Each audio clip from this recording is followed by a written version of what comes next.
ó tó gẹ́ àní ó tó gẹ́ 712 ikú láàrin oṣù mẹ́rin èyí tí ìdá 54 nínú wọn jẹ́ ọ̀dọ́. Rárá o, ìjọba ìpínlẹ̀ Èkó ò ní lajú ẹ̀ sílẹ̀ mọ́ káwọn oníjàgídíjàgan ọlọ́kadà ó máa pa àwọn olùgbé Èkó nípakúpa. A ti pàdánù àwọn abarapá ọmọ ológo púpọ̀ jù tó yẹ kí wọ́n jẹ́ adarí lọ́jọ́ ọ̀la látàrí ìjàmbá ọ̀kadà àti olè jíjà nítorí àlàáfíà ìran ènìyàn. Kí ló dé tó fi máa gun ọ̀kadà lójú ọ̀nà tó dojúkọ ibi tó yẹ kó máa rìn tàbí fi ọ̀kadà jalè?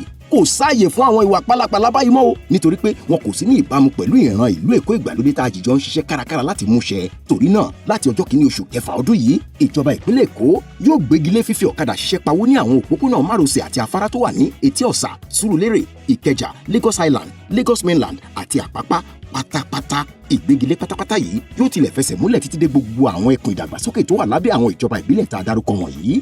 Kódà ìwọ tó bá gbé ọ̀kadà pàápàá yóò fojú balẹ̀ ẹjọ́. A rọ ẹ̀yin olùgbé ìpínlẹ̀ Èkó láti máa lo àwọn irú ìrìnsẹ̀ mìíràn bíi àwọn bọ́ọ̀sì akérò kéékèèké àti àwọn bọ́ọ̀sì bọ̀gìnìbọ̀gìnì tó ń kó èrò tó pọ̀ àti àwọn tó ń kó ọ̀gọ̀ọ̀rọ̀ èrò. Ẹ̀yin ará ìpínlẹ̀ Èkó, ààbò yín ló jẹ wá lógún. Ìkéde yìí wá látọwọ́ ìjọba ìpínlẹ̀ Èkó.